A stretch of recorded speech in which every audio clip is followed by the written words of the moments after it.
북적인 국민 라디오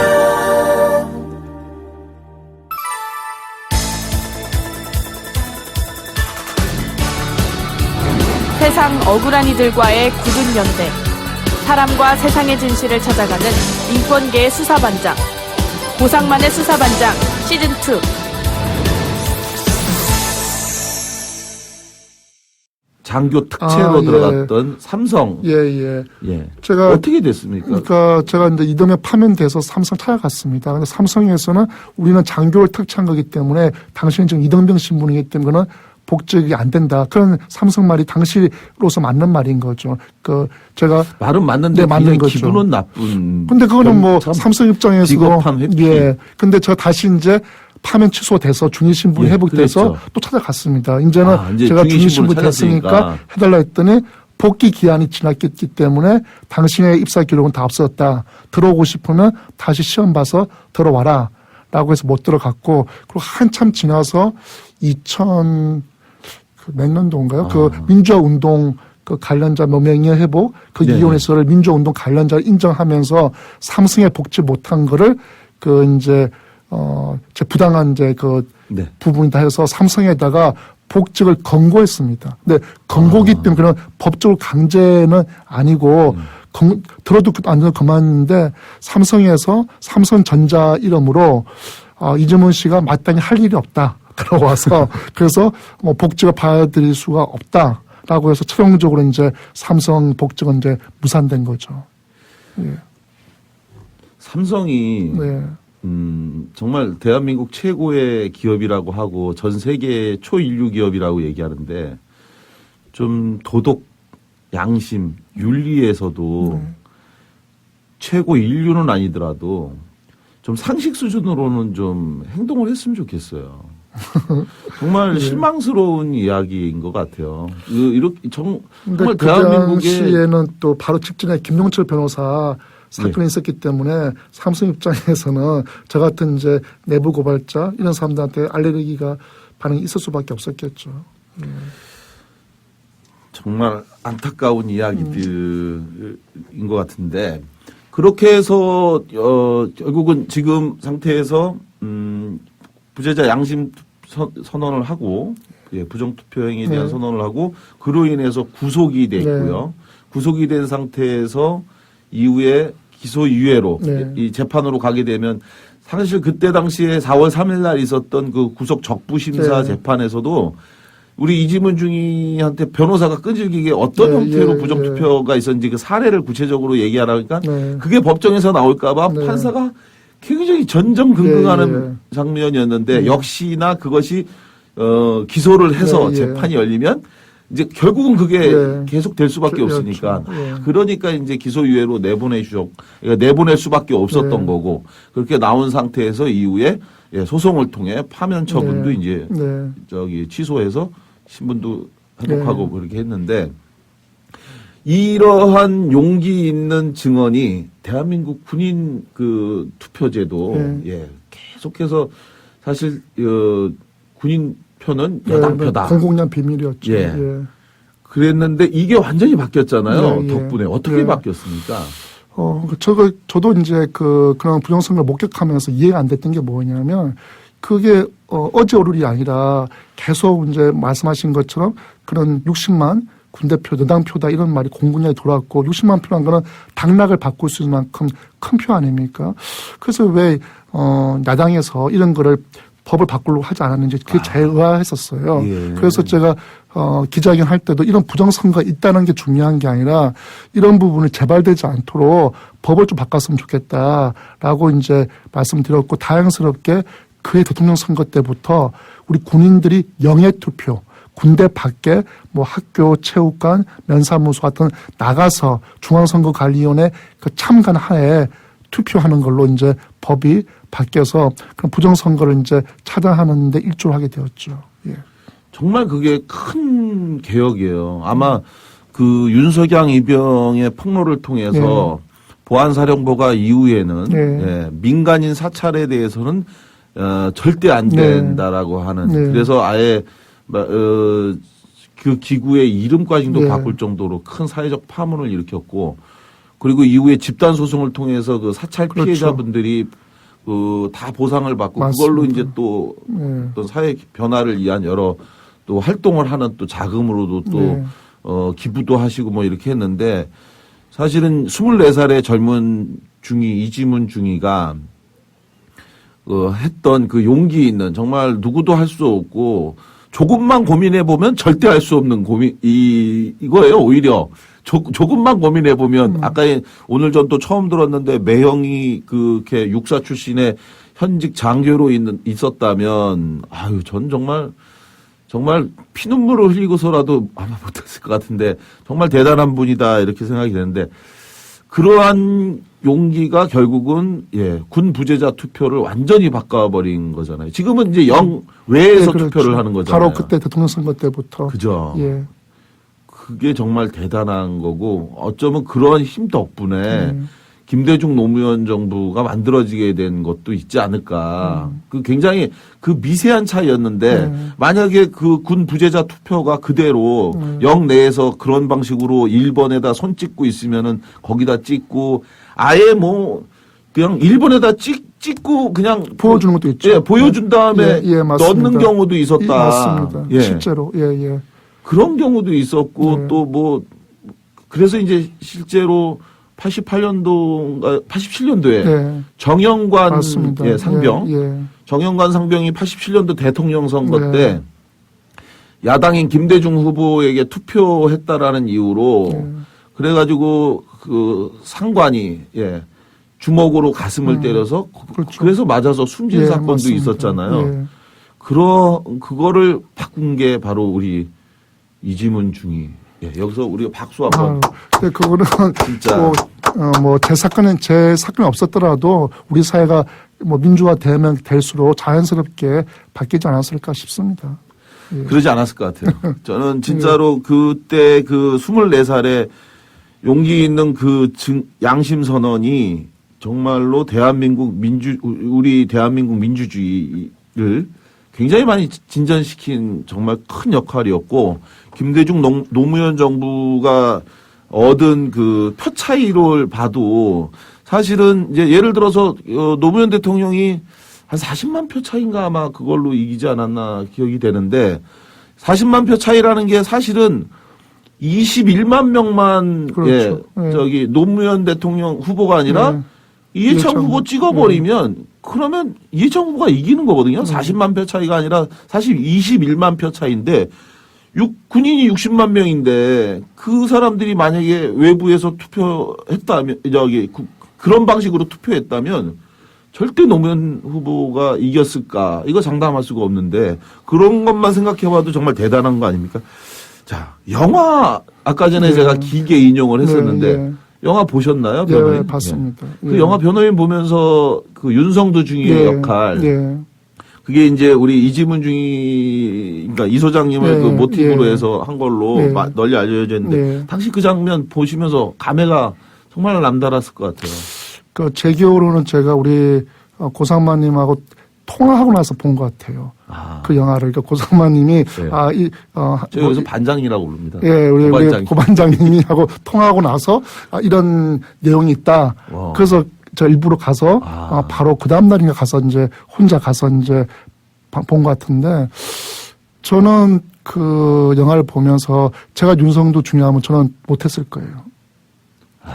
왜냐하면 겸손의 말씀을. 그거는 왜냐하면 물론 이제 저는 이제 피상적으로 내가 이걸 했을 때 어떤 불이익이 올지 피상적으로 생각하는 거거든요. 감옥에 갈 수도 있고 직장을 복직 못할 수도 있고 피상적으로 생각하는 거지만 윤성도 그 영화 속의 중위 같은 경우는 제가 고문했던 걸 봤지 않습니까? 자기도 그러면 내가 이런 걸 했을 때 똑같은 고문을 당할 수도 있다는 거를 분명히 생각했을 거라고 보거든요. 그거는 피상적인 어떤 고통에 대한 생각이 아니거든요.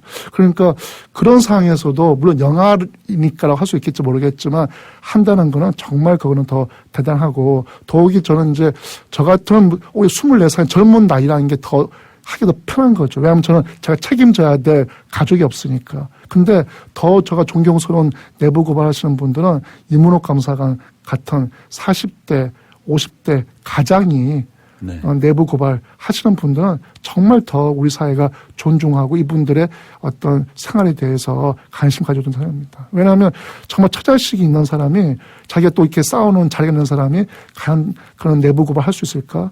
더 못한다고 봅니다. 그래서 영화 속의 윤성도중이나 우리 또 실제 40, 50대 가장인 내부 고발자분들은 정말 저는 같은 내부 고발자이지만 더 존경하고 그런 분들이 더 우리 사회에서 좀 지지와 후원을 받았으면 좋겠다는 생각을 하게 됩니다. 이후에 이 양심선언을 하고 나서 그래도 우리 김대중 네. 대통령, 네. 네. 이분이 우리 이 소장님의 당시의 양심선언에 대해서 네. 굉장히 관심을 많이 보여주시고 네. 지지도 네. 하신 걸로 기억하는데 네. 처음에 어떻게, 그러니까 김대중 대통령 당시 총재였겠죠? 당시에 야당 총재였죠? 야당 총재는 당시 제 기억으로는 이게 공동으로 했나? 어떤 그래. 예. 김대중 대통령이 만나셨죠? 근데 아니요. 제가 직접 만나지는 않았고요. 제가 이제 나와가지고 이제 감사 인사를 드리러 갔었죠. 민변하고 당시에 또 민주당, 그 다음에 이제 국민당. 저 이제 국민당 같은 경우도 이제 저 진상규명, 서명도 하고 해서. 그렇죠. 그래서 강석화 의원 당시에. 그래서 민변에 가고 또 국민당 가서 당시에 이제 정주영 대표 인사드리고 민주당 가서는 이기택 당시 총재께 감사 인사드렸던 기억이 납니다. 그러니까 김대중 대통령님은 언제 처음 제가 뵀냐면 김대중 대통령께서 이제 92년 그렇죠? 있어 보자. 92년에 대선 때 낙선하시고 은퇴한 다음에 정계 은퇴한 다음에 아태 이제 평화재단을 만들었는데 제가 아태 평화재단에서는 아태 아카데미를 수료하면서 우수 논문상을 받았어요. 그때 이제 당시에 이제 대통령 되시기 전이시죠. 김대중 당시 이사장님께서 새로운 시작을 위하여인가 저서에다가 이제 사인해서 부상으로 해서 상을 이제 줬던 그때 이제 처음이자 그때가 마지막. 그래요? 이 기억입니다. 그 주면서 뭔 말씀을 하시던가요? 특별한 얘기 없어요? 그때 저만 상 받는 게 아니고 했으니까. 아니, 이후에 우리, 이 소장님 덕분에 대통령까지 되신 분이 미리. 참 이 중요한 말씀을 기록으로 남길 수 있다는 게 너무너무 오늘 기쁘고 감사한 일인데요. 지금 현재 얘기도 좀 한번 해야 되겠습니다. 지금은, 이후에 양심선언을 하시고 난 다음에, 쭉 내부 고발과 관련한 그런 일을 해오신 걸로 알고 있습니다. 그래서 그동안 내부 고발 연구센터 소장도 하시고, 공익의 호루라기를 부는 사람들 사무국장도 하시고 했는데, 이게 이제 다 내부 고발에 대한, 내부 고발하신 분들에 대한 지원과 관련한 일이었죠. 내부 고발과 관련해서 우리 사회 굉장히 낮은 인식, 이런 게 이제 문제가 되잖아요. 지난 대선에서 이제 있었던 예를 들어, 권은희 의원 같은 경우도 그랬었고, 또 윤석열, 지청장 이런 것도 있는데, 혹시 지금까지 하시는 사건 중에 굉장히 내부 고발과 관련해서 기억이 많이 나는 어떤 대표적 사건 어떤 게 있을까요? 이렇게 우리가 굵직굵직한 사건들 많죠. 영화로도 제보자로 됐던 항우석 사건도 있고, 김용철 변호사 사건도 있고, 그런 큰 사건들도 있지만, 제 개인적으로는 참 이렇게 안타까운 분은 인천공항 감리원을 했던 분께서 인천공항 공사 과정에서 부실 공사를 하고 있다라는 걸 이제 감리원 분께서 경실련에서 이제 내부 고발 하시는데, 그러니까 그 이후에는 건설업계에서 그분한테 일자리를 안 주는 거죠.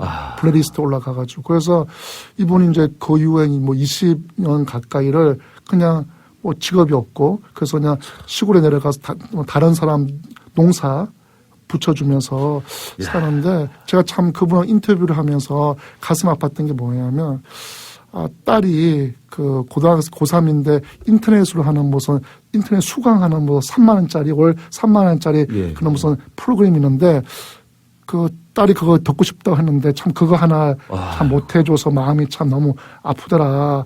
그래서 그분이 그런 내부 고발 하지 않았으면 감리원으로서 연봉 몇 천만 원씩 받고 지금까지 잘 살아왔을 텐데 그런 부분들에 대해서 우리 사회가 너무 쉽게 잊어버리는 것이 아닌가. 근데 우리 그 드라마 미생 드라마에서도 내부 고발이 잠깐 다루어지는데 그러니까 우리가 이중적인 것 같아요. 무슨 말씀이냐면 머리로는 잘못된 거 있으면 신고해야지 다 생각합니다. 우리가 뭐 내부자들 영화 보면서도 뭐 한우하지 않습니까? 근데 막상 이게 우리 조직에서 내 주위에서 발생하면 불편해지고 오히려 그런 거를 이야기하는 사람이 우리 인간관계 깨는 나쁜 사람, 배신자 이런 이제 이중적 인식, 오히려 잘못해서 쫓겨나가는 사람에 대해서 동정하고 그렇게까지 해서 쫓아낼 필요가 있을까?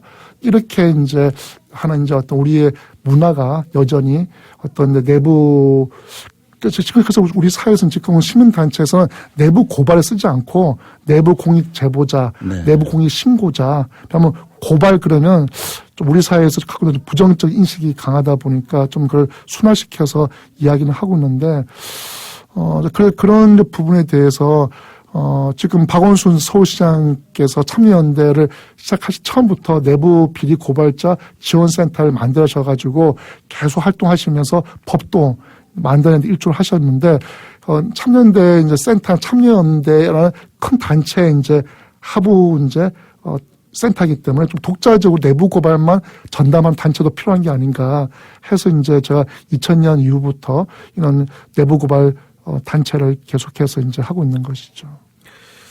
정말 가슴 아픈 정말 그런 분들이 대우받고 정말 당신 믿을 수 있는 사람이다라고 해야 되는데 그런 분들이 오히려 우리 사회에서 피해를 본다니 그러니 누가 나서서 그러니까 그런 게 있는 것 같습니다. 뭐냐면 그렇게 한 사람들이 과연 정말 순수하게 했을까? 아니면 정말 뭐 우리 사이에서 한 걸까? 다른 뭐 꿍꿍이 속에 있지 않을까? 다른 뭐 이유가 있지 않을까?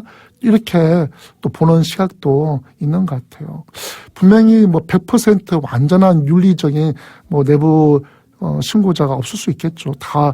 근데 중요한 거는 내도 제가 그런 말 합니다. 제가 범죄를 저질러서 감옥에 가 있더라도 내부 고발할 수 있는 거다. 교도관들 잘못하는 거에 대해서. 그러니까 어떤 달을 우리가 잘 쓰는 표현처럼 달을 가리키면 달을 봐야지 달을 가리키는 손가락에 뭐 흉터가 있네, 뭐 육손이니 그걸 갖고 이야기할 게 아니라 그 사람이 말한 내용이 정말 진실인지 우리 사회에 도움이 주는지 이걸 더 중요시해야 되는데 우리는 내부 고발 사건이 생기는 내부 고발 내용보다 내부 고발한 사람이 어떤 사람이다 이런 걸 갖고 더 어떤 가십이 되고 그런 것 같아요. 예.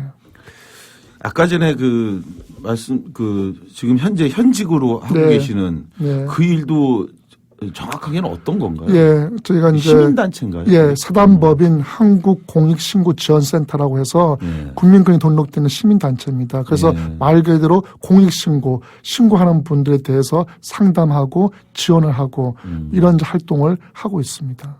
후원도 받고 이런 겁니까? 지금? 후원이라는 거는 지금 아직 따로 뭐 이렇게 없고 저희가 이제 제가 뭐 관공서 공공기관 교육을 간다든지 또 공공기관하고 그런 신고 관련돼서 MOU를 맺어서 지금 서울시 교육청이나 인천교육청 이런 곳과 업무 협약을 맺어가지고 좀 일정 부분 지원을 받아가지고 그거 갖고 이제 유지를 하고 있죠. 그럼 개인 후원 회원이나 이런 제도는 안 두고 있고요.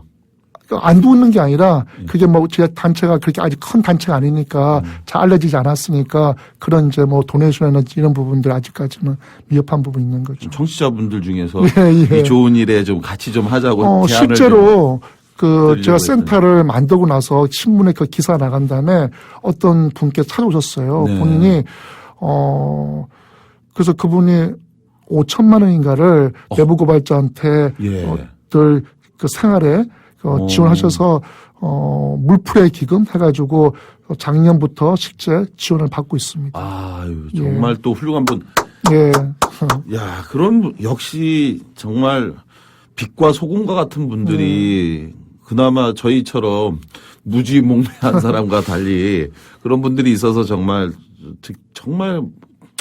가슴 뿌듯합니다. 그러니까 제가 비유를 드는 게 이겁니다. 뭐냐면 심청이가 자기 아버지 눈을 띄기 위해서 몸을 인당수에 던진 거 아닙니까? 예. 어떤 쪽에 자살을 감행한 거죠. 그런데 심청전에서는 연꽃이 준비되어 있지 않았습니까? 그렇죠.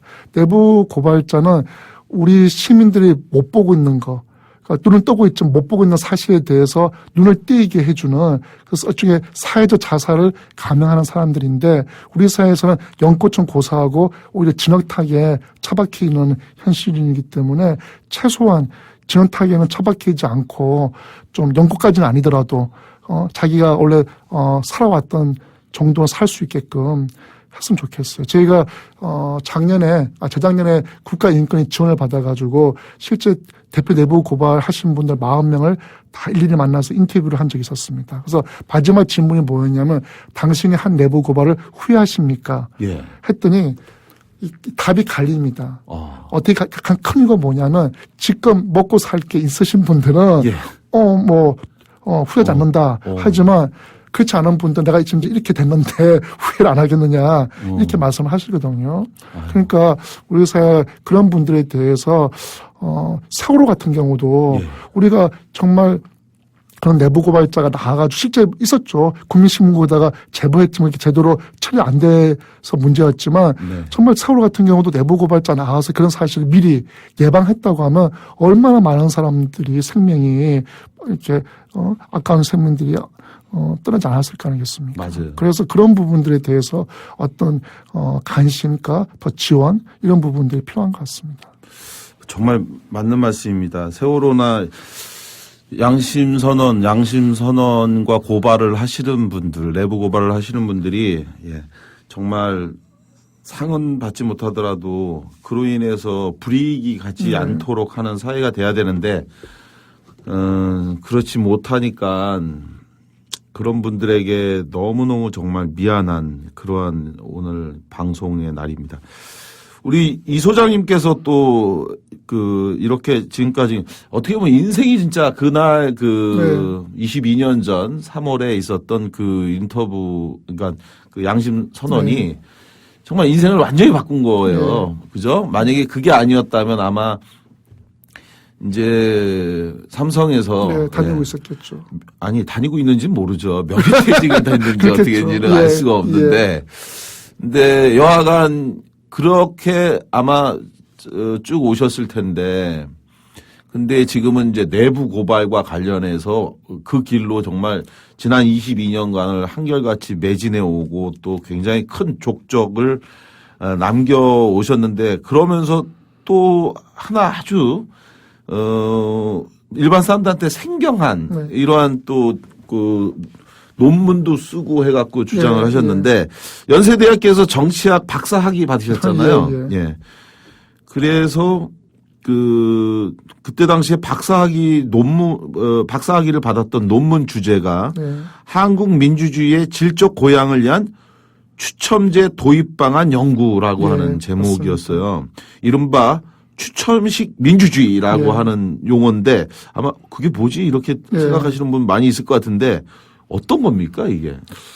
아직까지도 좀 생소하고 근데 최근 들어서 그래도 언론에서도 추첨 민주주의하는 손호정 씨하고 저하고 책을 번역하면서 제목을 달았던 게 추첨 민주주의하는 용어였는데 그게 이제 요즘 많이 좀 더 쓰이고 있습니다. 쉽게 말해서 고대 아테네 민주주의가 그 대표자를 선거로 뽑은 게 아니라 추첨을 통해서 제비뽑기를 통해서 뽑았던 것처럼 지금 우리가 국회의원들, 지방의원들을 굳이 선거랑 방식으로만 뽑는 게 민주주의냐 그것이 아니라 추첨을 통해서 제비뽑기를 통해서 어떤 성별, 연령별, 직업별 그걸 다 고려해서 한다고 하면 훨씬 더 생생한 우리 국민들의 목소리가 되지 않겠느냐, 국회가. 지금 국회가 선거 2달 남겨놨는데도 아직 선거구를 협상을 못하고 있는 여야 정당 간의 그런 다툼 때문에 그리고 많은 법안들도 마찬가지고 세월호도 마찬가지고 그래서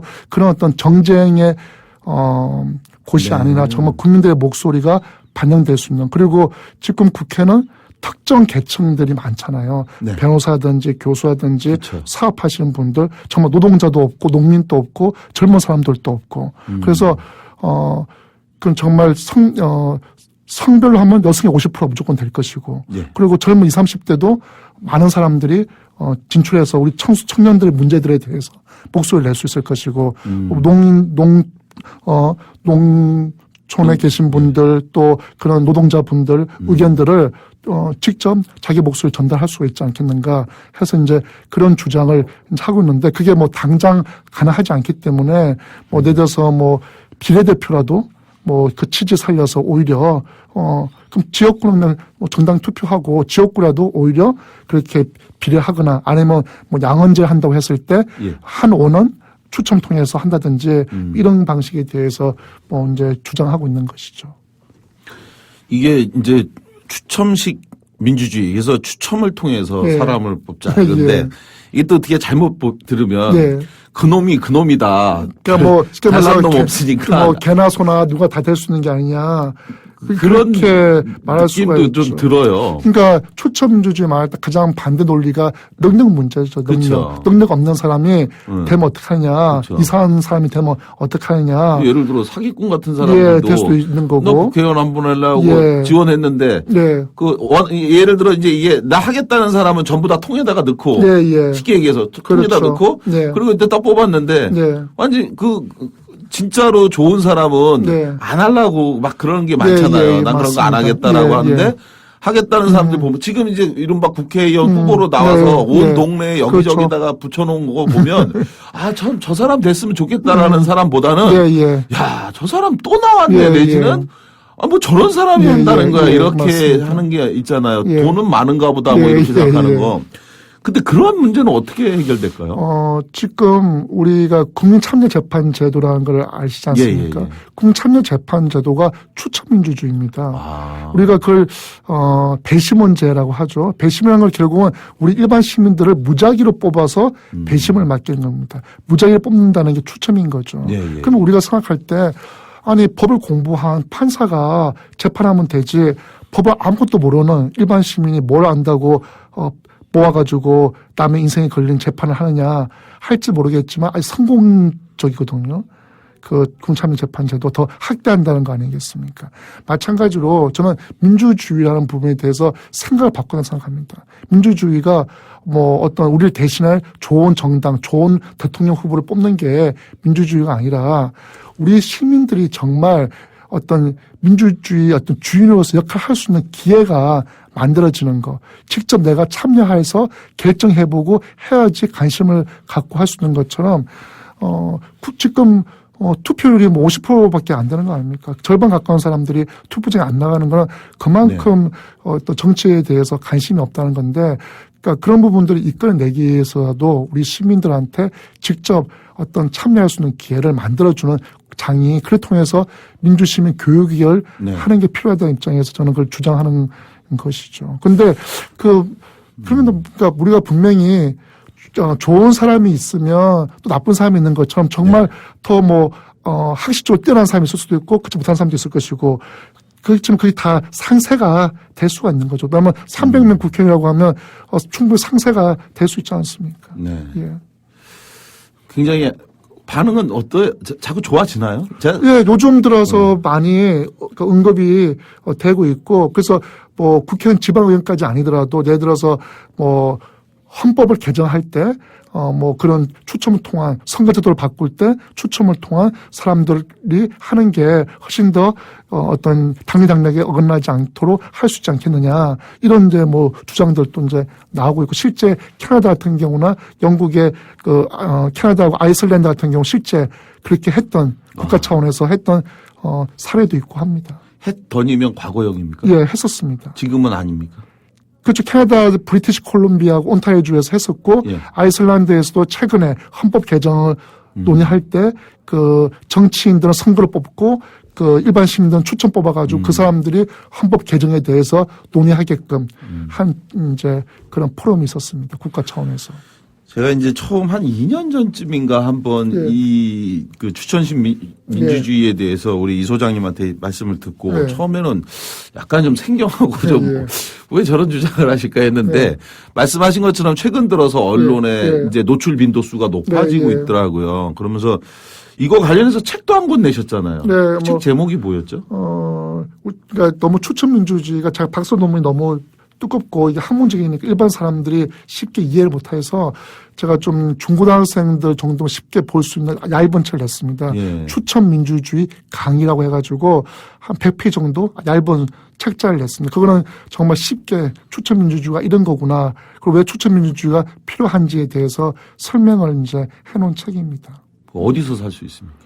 뭐 모든 인터넷 서점에서. 모든 뭐 다 살 수 있습니다. 예, 모든 인터넷 서점에서. 예, 9,000원인가 그럴 겁니다. 10,000원인데 10% 할인되니까 9,000원일 또 겁니다. 할인율까지 또 설명을 친절하게 해주시고. 예. 예, 이 추천식 민주주의에 대해서 관심 있는 분들은 예, 각 그 인터넷 서점에서 예, 네. 그러니까 새로운 어떤 뭐 민주주의에 하나 고민 이런 차원에서 한번 이런 것도 있겠구나. 그래서 녹색당 같은 경우는 네. 대의원을 전체 다 추첨을 하지 않습니까? 녹색당은 대의원을 100% 추첨을 합니다. 예. 그렇군요. 저도 예, 다시 한번 좀 살펴봐야 되겠습니다. 그 이런 다양한 사회적 활동과 노력을 하시는데 꿈이 뭐예요? 앞으로 뭐 하시고 싶으세요? 꿈이라, 예. 제가, 28살 때, 네. 그 당시는 이제 최은수 서울시의원을 이제 한 3년 한 적이 있었습니다. 95년부터 98년까지. 예, 그때는 임기가 3년이었어요. 국회의원 선거하고 이제 맞추기 위해서. 그때 저 28살 때 이제 서울시의원을 잠깐 했고, 이후에 제가 이제 뭐, 국회의원 공천을 한 2번 도전했다가 실패한 적이 있는데, 그때는 이제 그런, 어떻게 보면, 젊었을 때는 그냥 그런 자리 그러니까 그랬던 것 같아요. 내가 서울시의원을 하고 국회의원을 하고 근데 그런 것이 아니라 이제 오히려 나이를 먹어가면서 또 사회활동하면서 오히려 제가 그때 바로 시험 마치면 또 국회의원이 되고 안 된 게 참 다행스럽다는 생각이 드는 게 그래서 너무 제가 세상에 대해서 이렇게 모르고 건방졌지 않았을까. 그래서 이제 지난 20년 동안 이제 내부 고발 운동 또 하면서 하는 거는 좀 다시 기회 되면 정치인을 하고 싶어서 생각합니다. 왜냐하면 정치라는 것이 뭐 어떤 권력이나 감투가 아니라 지금은 두 가지 진짜 어떤 내부 고발자들을 정말 이렇게 보호할 수 있고 이 사람들 지원할 수 있는 제대로 된 법 제도를 만들어 보는 거. 또 하나는 그 우리 시민들이 그 좀 더 정치에 참여할 수 있는 장, 그게 뭐 추천민주주의 방식이든 어떤 방식이든 좀 우리 시민들이 참여할 수 있는 그런 공간을 만들어내는 어떤 제도 이런 부분들을 좀 한번 해보고 싶은 그런 욕심을 갖고 있습니다. 오늘 정말 장시간 귀한 증언 해주셔서 너무 감사하고 마지막으로 혹시 못하신 말씀 있으시면 제가 내부 뭐 고발이란 부분이 어떻게 보면 참 필요 없는 게 좋은 거죠. 우리 사회라는 것이. 근데 여전히 내부 고발이 필요한 사회라는 게 안타까운데 제가 그런 걸 본 적이 있어요. 오마이뉴스 기사 제목인데 우리 젊은이들이 자기한테 돌아오는 불이익에 대해서는 못 참으면서 불의는 참는다라는 제목을 봤어요. 그래서 제가 노점 연세대학교에서 학생들을 가르치는데 꼭 그 이야기를 합니다. 너가 불의를 당하는 이유가 뭐냐. 너 열심히 공부했는데 취업하러 갔더니 어떤 놈은 누구 백으로 와서 네가 떨어지면 그건 네가 불의를 당한 거지만 우리 사회가 불의하기 때문에 그런 거 아니냐. 그래서 너한테 돌아오는 불이익만 눈앞에 보이는 것만 생각할 게 아니라 그게 왜 생기는지 그런 불이한 구조에 대해서 관심을 갖고 조금이라도 할 수 있는 거를 했으면 좋겠다라는 이야기를 이제 하고 있습니다. 그 이야기를 또 한 번 더 하고 싶습니다. 그러니까 불이익만 생각할 게 아니라 그 불이익을 만드는 구조에 대해서 우리도 관심을 갖고 같이 힘을 합쳤으면 하는 바람입니다. 정말 주옥 같은 말씀. 정말 오늘 정말 이 귀한 말씀 나와주셔서 이렇게 해주셔갖고 네. 진심으로 고맙고요. 자주 뵙고 네. 또 말씀 나누도록 네, 하겠습니다. 감사합니다. 예. 네.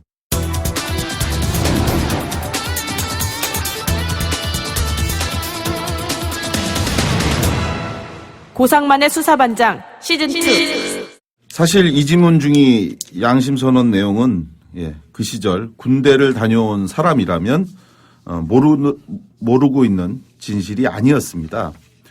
이 같은 부정선거가 군대에서 횡행하고 있다는 사실은 이 시기 군복무를 했던 사람이라면 다 알고 있는 비밀 아닌 비밀이었기 때문입니다. 1987년 정영관 상병이 아까 전에 말씀드렸던 것처럼 군복무 중 구타로 사망을 했는데 당시 정산병이 이렇게 구타로 사망한 이후 대통령 선거 기간이었던 바로 1987년 12월에 야당 후보였던 김대중 후보를 찍었다는 이유로 그렇게 해서 구타당했고 결국 목숨을 끊었다. 하지만 이 같은 비밀 아닌 비밀을 양심선언을 통해서 최초로 밝힌 사람 바로 이지문 중이었던 겁니다. 다행히 이지문 중의 이 용기 있는 양심선언은 이후에 군 부정투표를 바꾸는 결정적 계기가 되는데요. 영화 변호인 보고 제가 이지문 중이에 대한 글을 쓰면서 오마이뉴스에 그 글을 기고한 적이 있었습니다. 그때 이지문 중이에게 제가 들었던 이야기가 바로 이거였습니다. 이지문 중이가 군 부재자 부정투표 폭로하고 나자 군 검찰은 이지문 중이가 근무하던 제9사단 소속 부대원을 대상으로 설문조사를 실시했죠. 그래서 이지문 중이가 양심선언했던 것처럼 부대에서 여당 후보를 찍으라는 정신교육과 공개투표 실제 있었냐라는 조사를 했는데 말씀드렸던 것처럼 그 누구도 이지문 중이의 양심선언이 사실이라고 응답한 사람이 없었습니다. 그러자 군 검찰은 사실이 아닌 내용으로 부대와 개인의 명예를 훼손했다. 이래서 이지문 중이에게 근무지 이탈 혐의에 이어서 명예훼손까지도 추가 적용을 하려고 했는데요. 이러한 부대원들의 설문 결과를 전해들은 이지문 중이 심정, 아까 전에 말씀하신 것처럼 절망을 느꼈다. 내 생각처럼 세상은 그렇지 않구나 하는 좌절감, 그런 벽을 느꼈고 너무 힘들었다. 그래서 이지문 중이에게 제가 다시 물었습니다. 후회하지 않으시냐고. 그러니까 이지문 중이 자신의 양심선언 후회하지 않는다라고 분명하게 답을 하셨는데 제가 왜냐고 묻자 그때 이지문 중이가 건네준 일화, 자신이 말한 진실을 500명의 부대원이 모두 부인했다는 말을 듣고 그래서 절망의 심정으로 영창에 갇혀 있을 때 자신이 있던 감방 안으로 한 헌병이 다가왔고 그리고 그 헌병이 영창 안으로 종이 쪽지 하나를 조용히 넣어주고 사라졌다. 그래서 주워서 살펴본 쪽지에 써 있는 글. 이지문 중이님, 저는 이중이님의 진실을 알고 있습니다. 세월이 지나면 반드시 그 진실이 밝혀질 것입니다. 용기를 잃지 마세요. 고맙습니다. 이지문 중이가 다시 용기를 얻은 이유라고 했습니다. 이처럼 용기 있는 이지문 중이, 이지문 소장이 대한민국을 바꿀 그러한 정치적 기회가 이번 20대 국회의원 총선에서 만들어진다면 얼마나 좋을까요? 그러면 정말 대한민국이 우리가 원하는 만큼 좋아질 것이라고 저는 확신합니다. 오늘 방송은 여기까지입니다. 억울한 사람이 없는 대한민국을 꿈꿉니다. 그날까지 고상만의 수사반장 시즌2는 달려가겠습니다. 지금까지 진행의 고상만, PD 임대웅이었습니다. 고맙습니다.